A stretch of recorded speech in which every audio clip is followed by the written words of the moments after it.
Regarde les hommes changer sur Europe 1.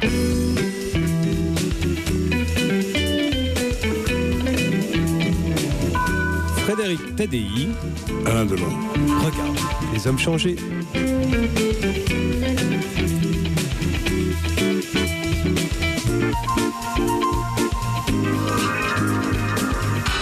Alain Delon, bonjour. Vous êtes un mythe vivant du cinéma, le héros de Plein Soleil, de Rocco et ses frères, de l'Éclipse, de Mélodie en sous-sol, du Guépard, de la Tulipe Noire, des Félins, des Aventuriers, du Samouraï, de la Piscine, du Clan des Siciliens. Je m'arrête là. Ça pourrait continuer. L'homme pressé, mort d'un pourri, un amour de soi.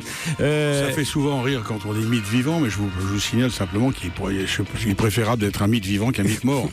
Oui, c'est évidemment. Et on n'a pas beaucoup des vivants. Alain Delon, nous avons fait ensemble il y a 2 mois une émission de télévision où nous sommes revenus pendant 1h30 sur cette carrière exceptionnelle et sur cette figure de héros tragique que vous avez incarné dans tous vos films comme autant d'autoportraits, ce qui vous rend assez unique dans l'histoire du cinéma, un acteur qui fait une œuvre.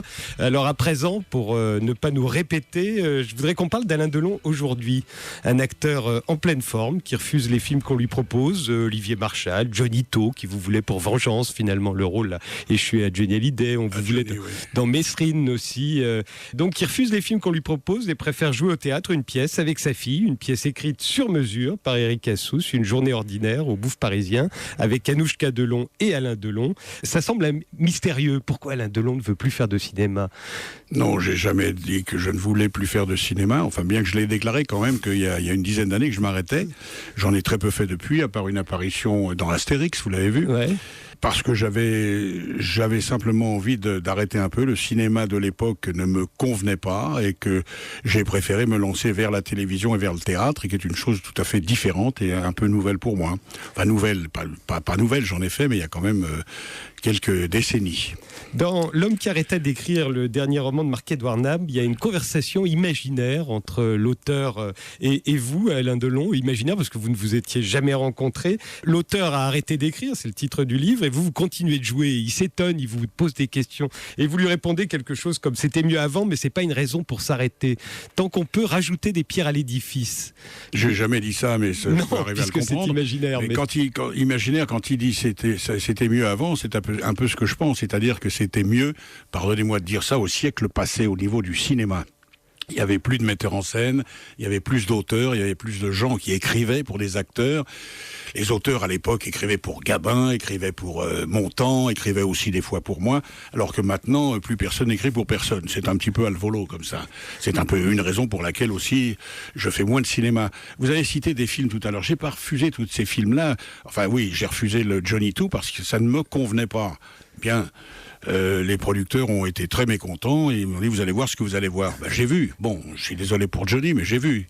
Alors j'ai quand même une certaine expérience, si vous voulez, dans la lecture d'un scénario, dans la lecture d'un script, dans la lecture d'un projet. Vous n'avez pas refusé le film d'Olivier Marchal Non, si, j'ai refusé le film d'Olivier Marchal parce que j'avais un choix à faire. Et le choix à faire, c'était ou le film de Marchal qui me plaisait beaucoup parce que c'était nouveau aussi et que le scénario était très bon, ou ce que vous avez vu, ce que vous m'avez fait le plaisir de voir l'autre soir, la pièce avec ma fille. Ça, c'était la priorité sur tout. Parce que ma fille a 20 ans, depuis quelques années, quelques mois surtout, elle a décidé de choisir le métier de son père, et de son frère aussi, et que j'ai eu cette idée de faire écrire une pièce sur elle et sur moi, l'histoire d'un père et d'une fille, et que ça, c'était ma priorité. Là-dessus, la pièce est arrivée, il y a 1 an déjà, et puis j'ai senti ma fille pas prête à l'époque. Elle n'était pas prête pour faire du théâtre. Oui, mais si un soir je tousse, si je suis malade, j'ai dit non, au théâtre, on n'est pas malade, mon amour. Mais si un soir, j'ai dit non. Bon, et je me suis aperçu qu'elle n'était pas prête et qu'on allait dans le mur. Et j'ai repoussé l'événement de 8 mois à 1 an, et là, elle est au-delà de toute espérance. Ça a été quoi le déclic alors? Qu'est-ce qui a fait qu'à un moment vous avez senti qu'elle est très prête? Parce qu'effectivement, elle est totalement prête. C'est elle qui me l'a fait comprendre. C'est elle qui, dans sa façon de s'exprimer, dans ses moments de solitude avec moi ou de discours, me disait maintenant, ça y est, je suis prête, j'ai envie, il faut que je joue, etc., etc. Donc on a mis la machine en route. Ça a pris quand même un certain temps. Il y a eu beaucoup de travail, beaucoup d'améliorations, et aujourd'hui, je dois dire qu'elle se révèle. Si vous voulez, tout ce qu'elle donne sur scène maintenant, aujourd'hui, elle l'avait en elle, mais n'osait pas l'exprimer, n'osait pas le sortir, elle n'osait pas le donner. Et d'un seul coup, elle s'est libérée, elle s'est ouverte, et tout sort, et c'est absolument prodigieux. Alors bon, voilà, j'ai du mal à dire de ma fille que c'est prodigieux, mais je le constate tous les soirs, et pour moi, c'est un énorme succès. Pourquoi ? Je vous l'explique brièvement, parce que c'était un risque pour elle. Elle voulait faire ce métier, de faire du théâtre avec son père à 20 ans. Si on va dans le mur, sa carrière s'arrête là. La mienne, elle est derrière, ça change rien. Moi, on fait un bide avec la pièce, ça change rien à ma vie ni à ma carrière. Mais elle, ça stoppait net. Et là, d'un seul coup, c'est un espèce de boulevard énorme qui s'est ouvert. Les gens l'ont vu dans cette pièce, comme vous. Maintenant, c'est le cinéma, c'est la télévision, c'est le théâtre, c'est tout ce qu'on veut. Maintenant, elle est confirmée. Voilà. Vous n'avez pas d'inquiétude à ce sujet, Alain Delon, parce qu'on sait très bien qu'une carrière d'actrice, oui, c'est difficile. Il va y avoir des moments terribles, il peut y avoir des traversées du désert, ça peut s'arrêter très vite, beaucoup plus vite qu'on ne le voudrait. Vous n'avez pas de crainte dans ce domaine ? Non, mais vous savez, toutes les carrières sont difficiles, pas seulement au cinéma. Hein. Bon. Mais alors, c'est peut-être plus difficile à notre époque, c'est vrai, qu'à la mienne, ce que j'appelle la mienne. Mais les choses sont différentes parce que les gens vivent aussi avec leur époque. Moi, je vois mon fils et ma fille, Internet, tout ce que moi, j'ai pas connu, tout ce dont je me suis pas servi dans ma vie. Donc, ils vivent à leur époque et ce sera différent. Et puis, vous savez, elle a cette chance d'avoir, je crois, d'avoir ça dans les gènes. Et ça ne s'invente pas, ça ne s'achète pas, ça ne s'offre pas, elle l'a, et moi je le vois tous les soirs, elle me stupéfie, parce que de voir comment elle me traite sur scène, comment elle me parle, ce qu'elle ne se permettrait jamais dans la vie de me parler comme ça, il faut le faire naturellement sur une scène, devant des spectateurs et du public, c'est quand même assez, croyez-moi, coriace, surtout quand on a 20 ans et qu'on joue pour la première fois. Alain Delon, ça ne s'était jamais fait, je crois, une pièce écrite pour un père et sa fille. Il ne semble pas que dans l'histoire du théâtre, il y ait des précédents. Ben, je ne sais pas, vous m'en demandez trop, là. Il n'y avait pas quelque chose avec les Sardou, non ? Ce qui s'était fait, c'était pas sur le père et le fils, non ? Ah, je sais pas. Non, une mère, certains acteurs ou actrices ont déjà joué avec leur fille, mais je ne connais pas l'histoire. Vous avez demandé à écrire. La femme de mon regretté ami Giraudot, là, qui a joué avec sa fille, mais je ne sais pas si c'est pas l'histoire d'une mère et d'une fille, non ? Je ne sais pas. Je ne sais pas non plus. Non, peut-être, c'est pas courant. D'abord parce qu'il faut qu'il y ait un père, acteur, et une fille qui puisse jouer en face aussi. Hein. Mais moi, je l'ai commandé vraiment sur mesure. Eric m'a bien compris, m'a bien senti. Je ne sais pas ce que vous en pensez, mais c'est beaucoup de nous. Je crois que le trait principal de cette pièce avec ma fille, c'est qu'on ne joue pas, on vit sur scène, les gens le sentent, s'en rendent compte, l'apprécient et nous en remercient parce qu'on ne joue pas, on vit. Europe 1, regarde les hommes changer. Frédéric Tadei. Alain Delon, cette pièce, Une journée ordinaire d'Éric Assous que vous interprétez au Bouffe Parisien avec Anouchka Delon, c'est l'histoire d'un type qui se fait larguer par sa fille, qu'il n'a pas vu grandir. Mais j'ai l'impression que vous en jouez aussi une autre, puisque vous dites que vous vivez tous les jours sur scène, votre fille et vous. J'ai l'impression que vous jouez aussi une autre pièce qui est cachée dans la première. Vous jouez un type qui est quitté par sa femme, alors cette fois, plus jeune que lui, qui part avec un autre parce qu'il la trompe avec son passé. Moi, j'ai eu l'impression d'assister aussi à cette pièce-là. Est-ce que j'ai rêvé ? Ou est-ce que vous la jouez également ? Écoutez, je vais vous dire que vous êtes très fort. Vous êtes très très fort parce qu'on est au moins deux à le savoir, c'est vous et moi. Et c'est formidable de l'avoir un peu senti ou de l'avoir compris. C'est pas ce que je joue, mais m'en suis inspiré. Je veux dire, bon, dans la pièce, la maman est morte. Ce que vous venez de dire, la maman n'est plus là. Bien, effectivement, il y a beaucoup de ça aussi. Mais vous savez, quand on veut interpréter des choses de la vie, il faut les vivre et on s'accroche à des exemples à gauche, à droite, on s'accroche à des faits, à des moments de vie et c'est tout à. Mais alors que vous ayez senti ça, là, ça me bluffe, un chapeau. C'est parce que vous le jouez. Oui. Bon, mais parce que vous connaissez un petit peu aussi notre vie. Non, mais c'est vrai. Il y a des moments. C'est quand même très, très. Il l'a dit, Assous lui-même, c'est très autobiographique. Hein. À un moment d'ailleurs, quelqu'un vous dit, Alain Delon, dans cette pièce, tu finiras seul à regarder de vieilles photos. Oui. Et j'arrive pas à y croire. C'est vrai que quelque part, vous avez souvent dit ça, et je n'arrive pas à vous imaginer finissant seul et à regarder de vieilles photos. Ça me ressemble assez, ça me ressemble assez, tant que j'ai mes bêtes encore autour de moi, mes chiens et mes autres bêtes, je pourrais être seul en face de vieilles photos, c'est sûr, oui. Parce que c'est ma nature, parce que j'ai toujours été un solitaire, et puis parce que parce que c'est difficile, avec le temps passant, l'âge arrivant, c'est difficile aussi d'être bien accompagné. Et donc, si on n'est pas bien accompagné, comme je dis dans la pièce d'ailleurs, un jour tu finiras seul. Je dis, on finit toujours seul de toute façon. Et j'ai toujours, moi, eu cette idée. J'ai toujours pensé que l'homme naissait seul, vivait seul et mourait seul. Dans cette même pièce, quelqu'un vous dit « tu ne veux rien » et vous répondez « j'ai eu l'essentiel ». C'est quoi pour vous l'essentiel ? Non, là, alors ça, il faut bien le comprendre. Il ne faut pas dévoiler la pièce. C'est une forme de vulgarité là. Quand dans cette scène que j'ai avec mon amie, elle me dit tu ne veux rien, je la regarde en disant j'ai eu l'essentiel, ça veut dire j'ai couché avec toi, ça m'a suffi. Mais c'est pas à ça que je faisais allusion. L'essentiel, parce que vous pourriez dire aussi j'ai eu l'essentiel. Quand on regarde la vie d'Alain Delon, il a eu l'essentiel. Oui, d'accord, mais là c'est pas ma vie. Là, non, j'entends bien. Mais pour vous, ce serait quoi c'est quoi l'essentiel quand vous retournez et que vous vous dites qu'est-ce que c'est l'essentiel ? L'essentiel, c'est un peu de voir où on est arrivé et surtout d'où on est parti pour voir où on est arrivé. Et moi, mon chemin a été quand même très long, très différent, très difficile, très particulier. Et là, moi, il n'y a pas d'essentiel, parce que l'essentiel, c'est d'essayer de vivre heureux et d'être heureux. Et je crois que c'est la chose la plus difficile, c'est de trouver le bonheur, parce qu'on ne peut pas tout avoir. Je veux dire, c'est difficile d'avoir un bonheur professionnel, un bonheur personnel, un bonheur... C'est très, très difficile de tout avoir. Alors, il faut se contenter de ce qu'on a, et c'est peut-être ça l'essentiel, mon essentiel. Et le bonheur, justement, c'est un mot qui paraît toujours bizarre quand on l'entend dans votre bouche, parce qu'on a l'impression que le bonheur, c'est quelque chose qui vous est étranger. Ça n'existe pas. Je pense qu'il y a des instants de bonheur dans la vie, des moments de bonheur. Il faut en profiter quand on les a, à tous les âges d'ailleurs.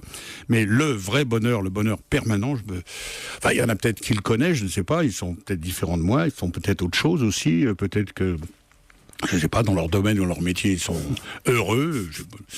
Mais moi, je pense que le bonheur n'existe pas. On parlait de vieilles photos, Alain Delon. Il y en a une qu'on voit sur tous les murs de Paris encore aujourd'hui. C'est une photo de Jean-Marie Perrier. Ouais, c'est pas une vieille photo. Vous aviez, je crois, 33 ans d'ailleurs quand cette photo a été prise. Non, vous n'aviez pas 33 ans quand cette photo a été prise. Oui, je parle de la publicité pour Au Sauvage de Christian Dior. Oui, ça doit être ça, oui. Elle figure d'ailleurs dans le programme d'une journée ordinaire. Au dos, oui. Au dos. Et je me disais, en quoi est-ce que vous êtes très différent aujourd'hui du jeune homme qu'on voit sur cette photo ? Je suis absolument et totalement le même. Si ce n'est que physiquement, évidemment, l'âge a changé le... Mais vous êtes le même. Ah oui, absolument, oui. Mais ça, je le suis depuis même avant la photo. Ouais. À quel moment est-ce que vous êtes devenu Alain Delon, celui qu'on connaît aujourd'hui ? Je suis devenu Alain Delon, ça c'est une question pertinente. Je le suis lorsque j'ai commencé à exister de ce nom. Moi, je suis pas né Alain Delon, je suis né, j'ai fait beaucoup de choses, j'ai fait l'armée, vous le savez, j'ai fait la guerre, et puis un jour, je suis devenu Alain Delon, et un jour, il m'a fallu jouer, m'adapter, et dire, jouer à être Alain Delon, voilà. C'est depuis ce moment-là. Ça fait, on va dire, une cinquantaine d'années. Est-ce que c'est pas fatigant depuis 50 ans de vivre avec Alain Delon ? Très, très souvent fatigant. Qu'est-ce qu'il est le plus pénible pour vous ? Non, parce que je veux dire, c'est passionnant si vous voulez, parce que c'est aussi synonyme de réussite. Si les gens dans la rue vous reconnaissent pas, il faut faire autre chose. Bon, alors ça peut être quand fatigant. Faut être acteur en tout cas. Voilà, faut pas être acteur. Mais c'est quand même le synonyme de la réussite. Si les gens me reconnaissent et m'arrêtent dans la rue. Alors faisant ce métier, si on vous reconnaît pas, il faut changer de métier. Mais c'est souvent fatigant d'être un personnage public. Mais ça, c'est pas typique à l'acteur, c'est valable pour vous, valable pour l'homme politique, valable pour le grand sportif. C'est très difficile d'être un homme public 24 heures sur 24, des années après des années. Il y a autre chose qui peut être difficile, vous allez nous dire, c'est quand on est très très beau. Est-ce que vous parlez du passé là. On n'y voit que des avantages a priori quand on n'est pas aussi beau que vous l'êtes. Oui, est-ce qu'il n'y a pas aussi des inconvénients ? Au début, très très jeune, il y a un gros inconvénient, c'est qu'en général, les gens disent il est beau, mais il est con. Alors, ça n'a pas été vraiment le trait de mon caractère, si vous voulez, mais j'en connais d'autres. Mais c'est vrai que c'est souvent gênant. Moi, j'ai été, si vous voulez, c'est pas moi qui l'ai dit, mais physiquement, lorsque j'étais jeune, j'ai eu un handicap, parce que j'étais obligé, si vous voulez, quelque part au cinéma, et même là où j'étais avant, de me grimer un peu pour avoir l'air plus vieux, parce qu'on ne me croyait pas, on ne me prenait pas, on ne me voulait pas, et on ne me donnait rien à faire. Et c'est assez emmerdant. Mais ça a ses avantages aussi, il faut le dire. On imagine effectivement que, a priori, toutes les femmes, à un moment, ont pu avoir envie d'Alain Delon. Non, ne dites pas toutes, ce serait prétentieux. Justement, est-ce qu'il vous est arrivé véritablement de ressentir de l'indifférence, de voir que vous n'intéressiez pas quelqu'un ? Ça m'est arrivé aussi, et c'est bien ça qui est le plus excitant d'ailleurs. Oui, parce que ça doit être pénible, sinon. Oui, mais moi, il m'est arrivé d'être quelquefois amoureux dans ma vie et de le rester comme ça tout seul. Oui, ce sont des choses qui arrivent. Ça vous est arrivé à vous aussi? Mais bien sûr. Est-ce que vous n'avez pas l'impression... C'est une des choses les plus belles qui soient. Ah oui, pourquoi? Ouais. Parce que ça change. Parce que d'un seul coup, ça remet les pendules à l'heure. Ça veut dire, bah voilà, là-bas, non, tu n'intéresses pas, là-bas, voilà, faut que tu t'y fasses, passe à autre chose. En même temps, Alain Delon, quand j'étais au théâtre, au Bouffe Parisien, en dépit de l'interdiction qui avait été signifiée par haut-parleur, comme dans tous les théâtres, il est interdit de prendre des photos au flash. On vous a pris en photo plusieurs fois au flash. Qui vous? Non, mais alors, attendez. Mais des gens dans le public. Oui, mais là, vous tombez un soir où je ne sais pas ce qui s'est passé. C'est la première fois, le soir où vous étiez là, qu'il y a eu au 3 ou 4e rang un flash. Voilà, mais il y en a eu plusieurs. Donc je me suis dit simplement, toute votre vie... ça n'arrive pas tous les soirs, mais toute ma vie, ça a été comme ça. Voilà, toute votre vie, on a essayé sans doute de vous voler quelque chose. Vous l'avez ressenti comme ça? Surtout plus maintenant, Frédéric, puisque maintenant chacun dispose de son appareil photo avec son téléphone portable, et chacun vient, je fais une photo avec vous. Et en général, même comme ça, à deux, ils mettent l'appareil comme ça et vous font à deux. Ça n'existait pas avant, vous voyez. Avant, ça s'arrêtait au stylo et à l'autographe. Maintenant, ça s'arrête à la photo. François Chalet, qui est un de vos amis, a écrit quelque part que vous deviez avoir toujours l'impression qu'on voulait vous arracher la peau. Ouais, c'est peut-être un peu vrai, oui. Mais c'est pas toujours désagréable, croyez-moi. Tout dépend de qui ça vient. Frédéric Tadei sur Europe 1. Regarde les hommes changer. Alain Delon, si vous pouviez revenir à un moment dans le passé, ce serait quel moment de votre carrière? Est-ce qu'il y a eu un moment qui pour vous incarne aujourd'hui la plénitude? De ma carrière ou de ma vie? De votre carrière et de votre vie, elles sont tellement mêlées. De ma carrière, oui, c'est tellement... un moment de ma carrière, non, j'ai été heureux toute ma carrière. Disons un peu moins maintenant, à cause de l'époque dans laquelle on vit, mais je ne peux pas dire, j'ai un moment particulier, un moment spécifique, parce que moi j'ai une carrière exceptionnelle, enfin quand je dis exceptionnelle, avec des gens exceptionnels, et j'étais heureux, j'ai toujours fait ce que je voulais, avec qui je voulais, quand je voulais, où je voulais. Alors je vous dirais Plein Soleil, je vous dirais Le Guépard, je vous dirais La Piscine, je vous dirais Rocco. Il y a tellement de moments, tous mes moments. Vous savez, d'abord, à l'époque où on le faisait, ce qui est déjà différent aujourd'hui, c'est que un film, c'était une tranche de vie. Ça prenait 3, 4 mois, des fois 6 mois, comme Rocco, 6 mois avec une équipe soudée, vraiment qui aimait ce qu'elle était en train de faire, et à la fin du film, au dîner de fin de film ou au pot de fin de film, en général, tout le monde pleurait, parce qu'on avait passé une tranche de vie exceptionnelle, qu'on ne savait pas si on allait se revoir, si on allait se retrouver, et c'était extraordinaire. Et moi, tous mes films et toute ma carrière au début a été comme ça. Maintenant, les choses sont tout à fait différentes. Maintenant, on tourne en 22 jours, en 21 jours, on fait ce qu'on veut. Et ça a été des moments exceptionnels de ma vie que je ne retrouverai jamais plus. C'est aussi pour ça que je n'ai pas toujours envie de me replonger là-dedans. Mais votre question était différente, c'était le moment de la plénitude, le moment, si vous deviez revenir en arrière, ce serait à quel moment vous aimeriez vous retrouver, là, pendant une journée 60, 70, 80. Oui, à tout, vous prenez tout. Voilà, les années 60, 70, 80. Ce qui n'a strictement rien à voir avec aujourd'hui. La musique, Alain Delon, il se trouve que la pièce d'Éric Assous débute par une conversation entre votre fille et vous sur la musique. Vous parliez de la piscine, je me souviens de vous dans la Mozart, piscine, où la musique est très présente, où vous mettez des disques sans arrêt. On sait que vous avez joué du piano quand vous étiez enfant, vous étiez très doué, vous aviez fait des concours, vous avez arrêté des choses. Oui, vous me l'avez raconté à la télévision. Votre mère un jour... Elle m'a claqué le piano sur les doigts, je n'ai plus jamais touché le piano de ma vie. Grâce à elle, j'ai fait une carrière d'acteur. Néanmoins, je me demandais quelle place occupe la musique dans votre vie. Je vous imagine pas écoutant du rock ou de la pop. J'aime pas du tout ça, non. Je suis resté... j'aime un certain jazz, j'aime la musique classique passionnément. Et puis, si vous voulez, je suis resté, disons... plus à Dizzy Gillespie, à Louis Armstrong et à Django Reinhardt. Voilà. Ça, c'est ma musique que j'écoute tous les jours. D'ailleurs, Django, je peux l'écouter nuit et jour. C'est l'organiste Jimmy Smith qui a composé Delon's Blues, oui, absolument. Vous l'écoutez, Delon's Blues, ça vous ressemble, cette musique ? Oui, je pense. Oui, c'était à l'époque où on tournait avec lui. D'ailleurs, je ne sais plus quel film. Je crois que c'était avec Burt Lancaster, non ? Ah, Scorpio. Oui, c'est ça. Oui. Michael Weiner. Delon's Blues. J'étais très très fier que Jimmy Smith, à l'époque, il n'est plus là et qui était un immense musicien, fasse un Delon's Blues quand même. Vous étiez au point d'aller écouter du jazz dans les caves. Mais j'allais tout souvent, moi, que ce soit au Club Saint-Germain ou au Trois Maillets, j'allais écouter Django, j'allais écouter tous ces gens-là. Oui, Mesro.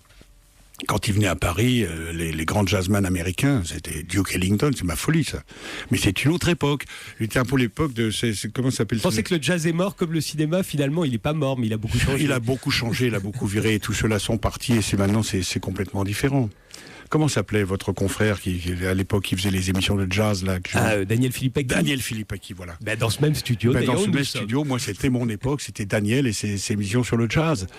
Avec son copain, le deuxième, Franck Thénault. Franck Thénault, voilà. Et ça, c'est toute mon enfance, c'est toute ma jeunesse. Franck Thénault et Daniel Philippaki, c'est le jazz, c'était mon jazz. Et vous n'avez jamais eu envie de vous remettre au piano, de pianoter c'était pas possible parce que ma vie a pris une autre direction et que très vite après, j'ai quitté ma famille, je suis parti dans l'armée, après en Indochine et après dans le cinéma, c'était pas prévu. Bon, voilà. Quand c'est fini, quoi.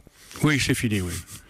Il y a chez les jazzmen et dans le blues en général, on n'a pas de problème à montrer son chagrin. Vous êtes un acteur qui montre son chagrin, qui montre ses émotions. Je trouve qu'un vrai homme doit montrer son chagrin. Vous pleurez sur scène aujourd'hui au théâtre. Il ne faut pas se cacher, c'est pas parce qu'on est un homme, les vrais hommes pleurent, croyez-moi. Ouais, il n'hésite pas à pleurer en tout cas. Donc vous montrez vos émotions. C'est le contraire du samouraï. On vous imagine toujours comme un samouraï et le samouraï, lui, ne montre pas ses émotions. Mais c'est pas que je montre ou que je montre pas. Je me fous de ce qu'on pense. Je fais ce que je veux. Je fais ce que je ressens. Voilà. Alors si des gens disent c'est formidable, il montre son émotion, et si des gens disent mais comment il peut montrer ça, c'est plus un samouraï. Non, un samouraï c'est un personnage, c'est un film, ça n'est pas vraiment vrai, ça n'est pas vraiment moi. Mais le samouraï, je pense que le samouraï aurait pu pleurer aussi. Oui, vous pensez? À la fin, il aurait pu pleurer avec cette histoire d'amour naissante avec la pianiste noire. Et il aurait pu pleurer, oui. J'y pense là, il y a Soleil Rouge, qui est un western dans lequel vous avez joué, de Terence Young, avec Ursula Andress et Toshiro Mifune, qui lui acteur extraordinaire. Joue un samouraï d'ailleurs, en plein Texas. Je ne sais pas pourquoi je pense à ce film, parce que vous m'en parlez. Comment vous étiez avec Toshiro Mifune? C'est un de mes plus grandes idoles. C'est un grand acteur de Kurosawa. Immense acteur que j'ai admiré et aimé follement, et avec qui j'ai tourné comme un enfant. J'étais fou, je tournais avec Mifune, pour moi c'était extraordinaire. J'ai fait beaucoup de voyages au Japon avec lui en sa compagnie, parce que comme il était la star au Japon, et nous étions deux stars au Japon. Vous étiez l'autre. Et c'était fabuleux, et j'ai tout fait en général, beaucoup de choses avec Mifune, jusqu'à malheureusement le jour où il est parti, il nous a quittés. Est-ce qu'il y a eu des gens qui vous ont impressionné, Alain Delon? Dans ma vie, comme acteur des hommes, tout simplement. Des hommes ou des femmes, d'ailleurs, des personnages qui vous ont impressionné.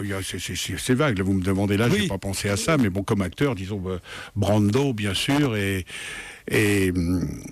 merde alors. Brando et... Oui, j'ai plus la mémoire des noms. Il est dans ma loge, là. John Garfield. Vous en parlez toujours de John Garfield. Garfield et Brando, ça, c'est ceux qui m'ont impressionné le plus au cinéma. Mais ceux-là, vous ne les avez pas côtoyés. Enfin, si, Brando, j'ai bien côtoyé, bien sûr. Garfield, pas du tout. Mais vous n'avez pas joué avec... Est-ce que Alain Delon s'est retrouvé à un moment petit garçon face à certains acteurs? Avec Brando, j'étais petit garçon. Ouais. On est sortis ensemble, on s'est amusés. Après, il m'a écrit une lettre super parce que je m'étais occupé de sa fille quand elle a eu des problèmes là en France, et j'étais vraiment petit garçon avec Marlon parce que pour moi c'était the movie. Marlon, c'était le cinéma. Vos personnages ne demandent jamais pardon. Je me demandais si c'était volontaire, si vous pensez qu'on ne doit pas demander pardon. Je pense qu'on ne doit pas se mettre dans la position de demander pardon. Il faudrait ne jamais avoir fait de faute. Oui, mais enfin, c'est pas seulement une faute, ça dépend pour quelle faute, ça dépend dans quelle direction elle se trouve, mais je pense qu'on ne devrait jamais avoir. C'est très très difficile, mais pas pour moi. Il y a pardon et pardon. Je veux dire, oui, t'as raison, excuse-moi, oui, mais c'est une forme de demander pardon aussi. C'est pas grave. Ça, c'est pas grave. Mais demander pardon, c'est important. Le mot pardon est grave, le mot pardon est important, le mot pardon est profond. Je veux dire, ça s'adresse à quelque chose. C'est pas quand on bouscule quelqu'un, je vous demande pardon, ça veut rien dire, ça. Et donc vous demandez pardon, par ailleurs, ça peut vous arriver. Ça me dérange pas du tout. Ça ne me dérange pas du tout parce que je le comprends bien, je le conçois et que ça fait partie de mon personnage et de ma nature, disons. Votre fidélité est légendaire, d'ailleurs. En amitié, vous voulez dire? En général. En général, oui. Patrice Lecomte, d'ailleurs, qui a réalisé Une chance sur deux, avec où vous partagiez l'affiche avec Jean-Paul Belmondo et Vanessa Paradis, qui est un film qui a été un échec, et raconte dans un livre qui va sortir, où il raconte sa vie de cinéma, ça s'appelle J'arrête le cinéma. Il raconte que depuis toujours, vous l'appelez pour le réconforter quand il a fait un plein d'échecs au cinéma. Et il dit c'est la fidélité de Delon, celle dont tout le monde parle. D'où elle vous vient? Pourquoi elle est si importante pour vous? Non, parce que c'est dans ma nature aussi, parce que c'est dans mon tempérament, parce que je suis méridional, parce que je suis corse d'origine aussi, et que les gens que j'aime bien, j'aime toujours être présent. C'est vrai que je suis très très très fidèle en amitié. Et Clément disait la même chose, déclarait la même chose. Alain, c'est formidable, il est toujours là quand ça va pas. Mais ça demande une discipline d'être fidèle comme vous semblez l'être. Non, ça ne demande pas une discipline, ça demande simplement un peu d'amour. C'est ça? Oui. C'est forcément, donc il y a de l'amour, c'est pas seulement... Mais il y a de l'amour, il y a de l'amour, oui, absolument. De l'amour, il peut y avoir aussi du respect, il peut y avoir aussi de l'admiration, il peut y avoir toutes ces choses-là, et puis ça dépend à qui ça s'adresse et pourquoi on le fait, ça c'est sûr. Moi, c'est pas une chose qui me dérange, c'est une chose tout à fait normale. La célébrité, Dieu sait si vous la connaissez, vous êtes un des Français les plus célèbres dans le monde, jusqu'en Chine, au Japon. Je me souviens d'être arrivé au Cambodge en 92, le pays venait de rouvrir, et les Cambodgiens ne parlaient que de vous et de Louis de Funès. Ils vous croyaient mort d'ailleurs, et je les ai rassurés, j'aurais dit que vous étiez vivant. En revanche, je leur ai appris que Louis de Funès était mort, ce qui leur a causé beaucoup de chagrin. J'étais vivant, je vous remercie, voilà, Frédéric. Vous étiez vivant, et vous êtes célèbre dans le monde entier. Je suis toujours là-bas au Cambodge grâce à vous alors. D'une certaine manière. La célébrité aujourd'hui, c'est devenu une valeur. Il y a tellement de gens qui veulent connaître ça. Alors vous, qui l'avez connu mieux que personne, est-ce qu'elle a quelque chose d'intéressant en soi, la célébrité? Est-ce qu'elle change la vie? Est-ce qu'elle la rend plus intéressante? Vous savez, elle la rend plus intéressante par moment et par endroit, et puis elle la rend aussi beaucoup plus dure par d'autres. Maintenant, la célébrité, je trouve, ce qu'on appelle ce mot célébrité, ça, c'est un mot vague et compliqué à la fois.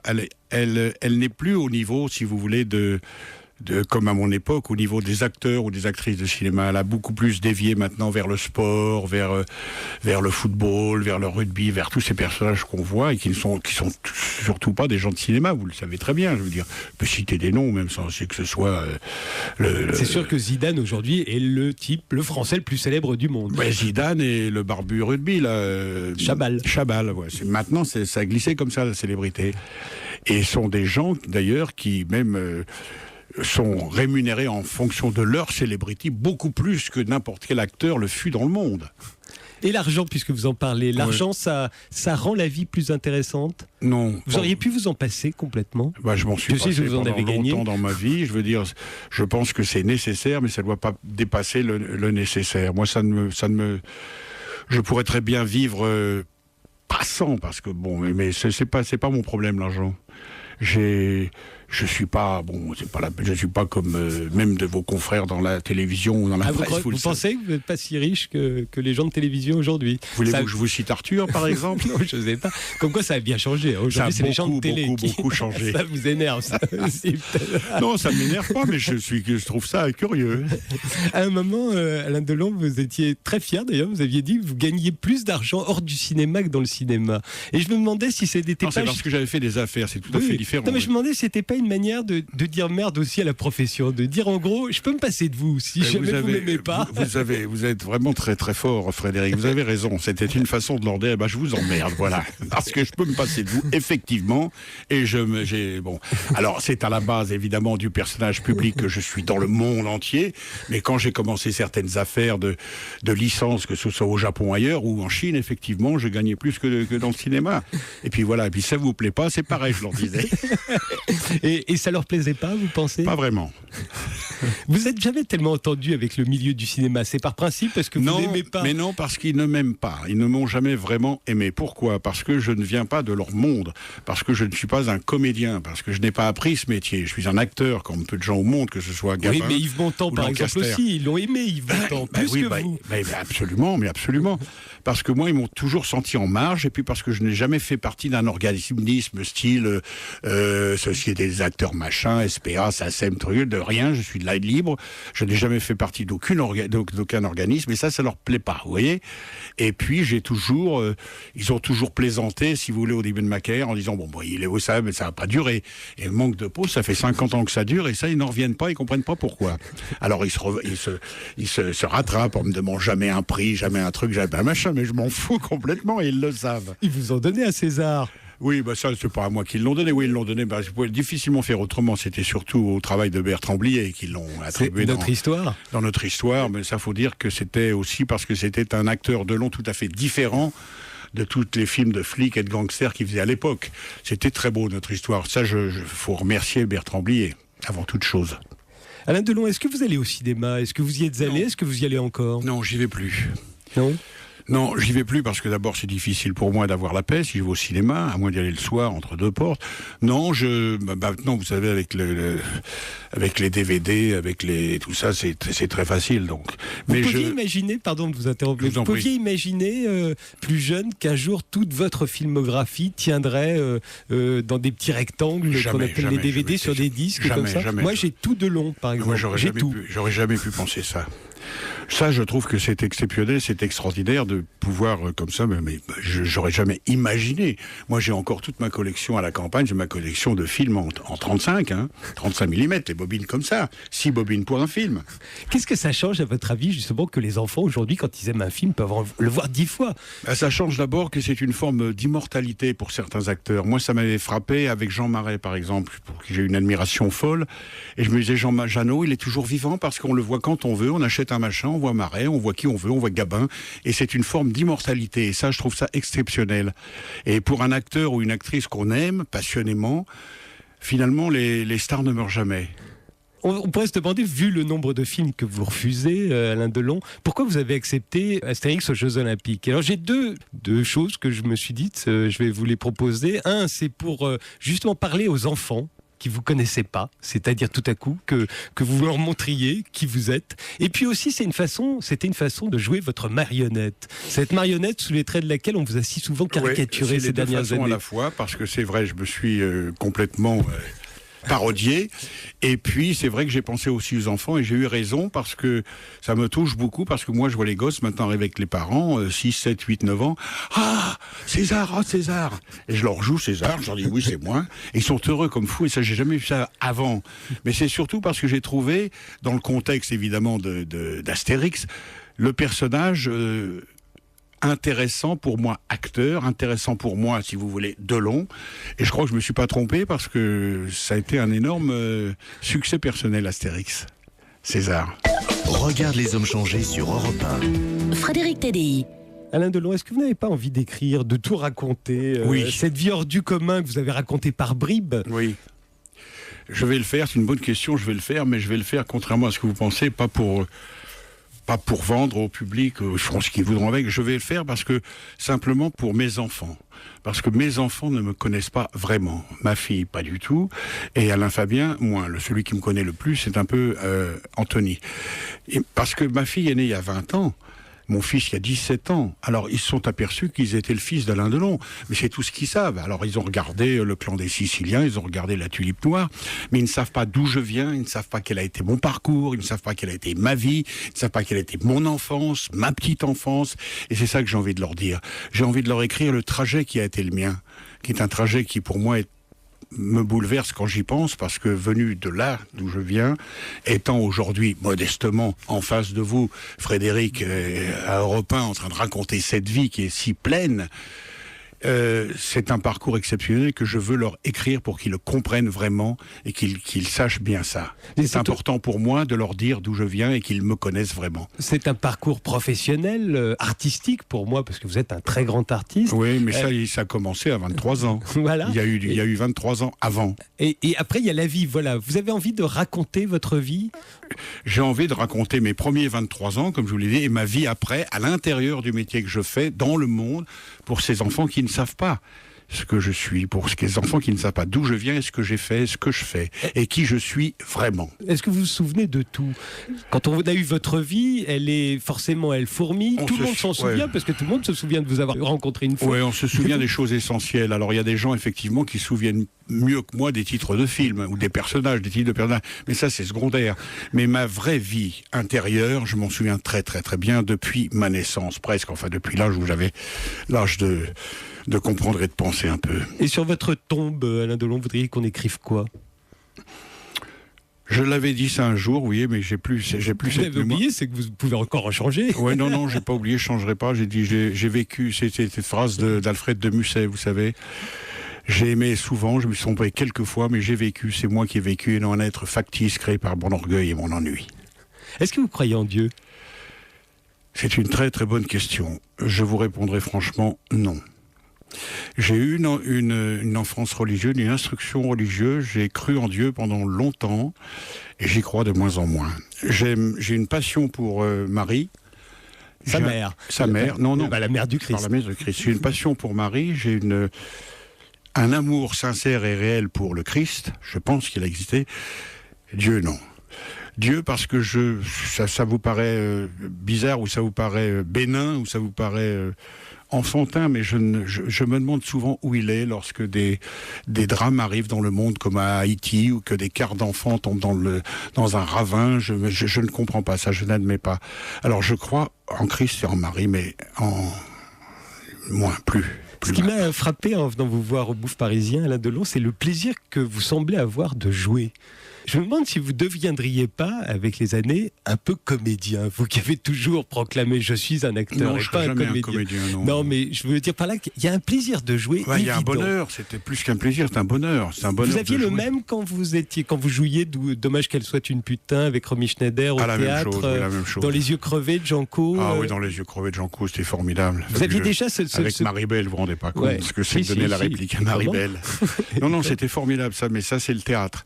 Puis je me suis arrêté 28 ans. Et j'ai repris par une pièce qui était un succès énorme et qui était très très très belle, d'Éric Emmanuel Schmitt, qui était Variations énigmatiques. Et depuis ce jour-là, il me faut tous les ans ou tous les 2 ans, il me faut ma pièce. J'ai besoin de ça. C'est une thérapie extraordinaire. On n'est jamais malade au théâtre. On voit les choses différentes. On oublie tout sur scène le soir pour être le personnage ou l'acteur qu'on est, pour être. Et là, le soir avec. Bon, mais ça, il faut dire que c'est un petit peu différent.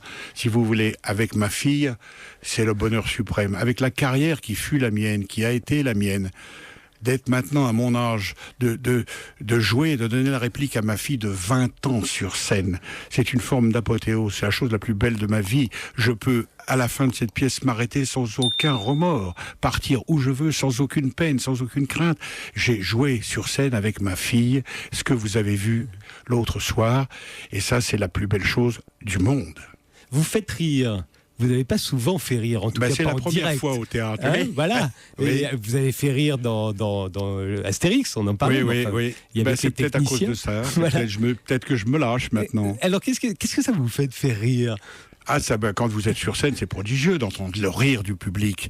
Vous savez, il y a 2 choses prodigieuses sur scène. C'est le rire, la réaction du public. Et comme disait Melville, la qualité du silence.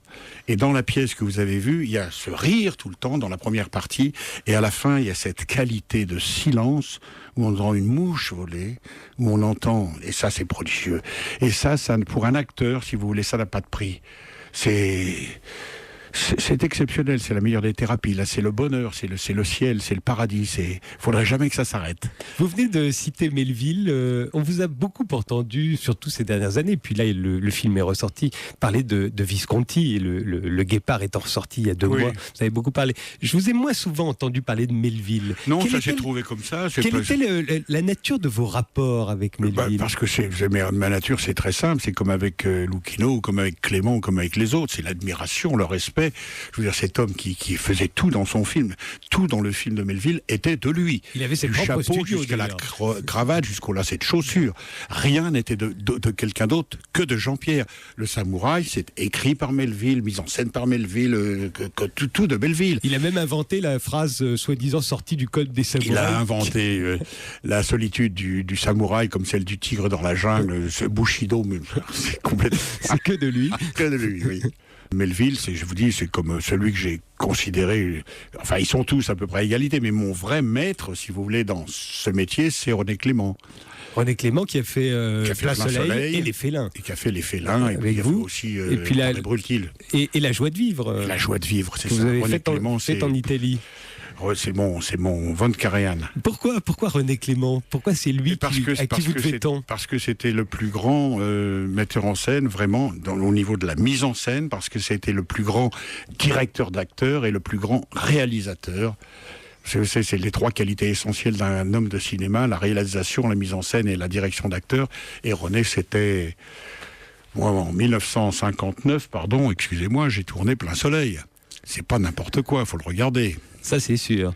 Vous avez réalisé 2 films, Alain Delon, pour La peau d'un flic et Le battant. Oui. Au moment où vous vous êtes mis derrière la caméra, je crois que c'était arrivé un peu avant, parfois, où certains metteurs en scène avaient été déficients. Oui. Il y a un film qu'on cite souvent, d'ailleurs, que personnellement j'aime beaucoup. Est-ce que c'est vous qui l'avez vraiment réalisé? C'est Les Roches brûlées. Avec Simone Signoret. Simone Signoret. Mais comment le réalisateur Alain Delon, à ce moment-là, quand il se met derrière la caméra, il pensait à qui? Non, il pensait en professionnel, il pouvait penser aussi au cadre d'un Clément, il pouvait penser à la mélodie d'un Melville, oui c'est vrai, mais il pensait surtout à ce qu'il allait faire et ce qu'il voulait faire. Mais moi c'était pas surprenant parce que ce métier, ça fait un tout dans mon métier, si vous voulez, d'avoir été producteur, d'avoir été metteur en scène, d'avoir été acteur. Et dans les films que vous avez cités, j'étais d'ailleurs producteur et acteur, mais j'étais en retrait. Mon premier rôle là-dedans, c'était le metteur en scène. J'avais envie d'expérimenter ça, j'avais envie de le faire. Et je l'ai fait avec grand bonheur et grande joie, et puis voilà, et je l'ai arrêté après pour reprendre mon rôle d'acteur. Et alors justement, sur ces 3 choses importantes chez un réalisateur, est-ce que vous aviez les 3, vous? Est-ce que vous étiez aussi bon pour réaliser, pour mettre en scène et pour diriger les acteurs? Écoutez, je ne peux pas vous répondre, c'est ceux qui étaient dans le film, il faudrait le demander, mais à l'époque, je crois que pour La peau d'un flic a été un de mes plus grands succès publics, et j'avais même lu des critiques en disant pour la première fois, dirigé par lui-même, on voit Delon rire au cinéma. C'est quand même extraordinaire. On vous dit souvent froid, Alain Delon. Oui. Justement, c'est peut-être l'image du samouraï. Oui. Alors que vous êtes extrêmement chaleureux. Et tous ceux qui vous ont rencontré le savent et en sont toujours pas totalement tous ceux qui m'ont rencontré, parce qu'ils ne me rencontrent pas. Il y a ceux que je ne rencontre pas. Non, je suis toujours chaleureux avec les gens ou que j'aime, ou que j'admire, ou avec qui je suis bien. Alors voilà, prenez-le comme vous voulez. Mais ceux avec qui je ne les vois pas, ceux-là. Il y en a beaucoup que je ne vois pas. Mais c'est vrai que vous êtes... Alors c'est peut-être votre côté méditerranéen.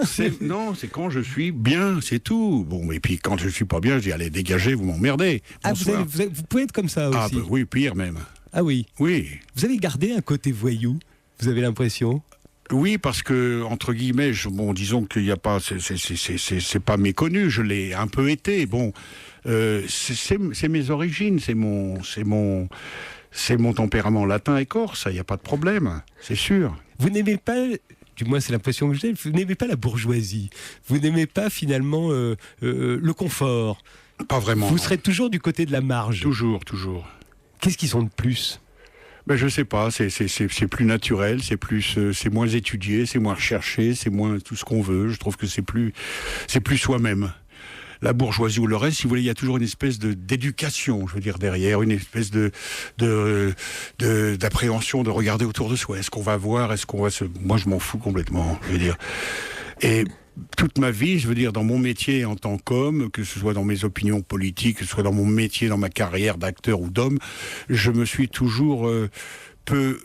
j'ai toujours peu fait cas de ce que pensaient les gens. Ce qui compte, c'est ce que pensent les gens que j'aime. Et les autres, je leur plais ou je leur plais pas, c'est pas mon problème. Est-ce que vous avez l'impression, aujourd'hui, quand vous y repensez, que parfois vous avez eu tort et que ça a changé votre carrière? J'ai eu tort dans ma vie, sûrement, quelquefois. Dans ma carrière, jamais, je pense pas. Je pense que ma carrière, si vous voulez, entre guillemets, ma carrière cinématographique est quasiment indiscutable. Il n'y a pas grand-chose à dire à 99%. Maintenant, dans la vie, c'est autre chose. Mais en tant qu'acteur et en tant que cinéma, ma carrière, elle est intouchable.